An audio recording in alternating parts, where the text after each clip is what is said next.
ইন্না লিল্লাহি ওয়া ইন্না ইলাইহি রাজিউন।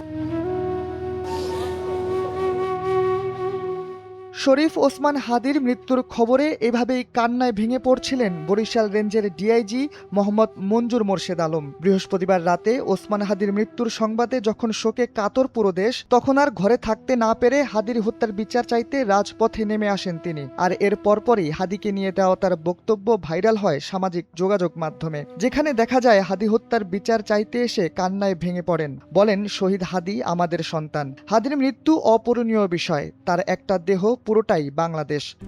RICL TMX, যুগের পর যুগ স্থাপনা থাকে মজবুত।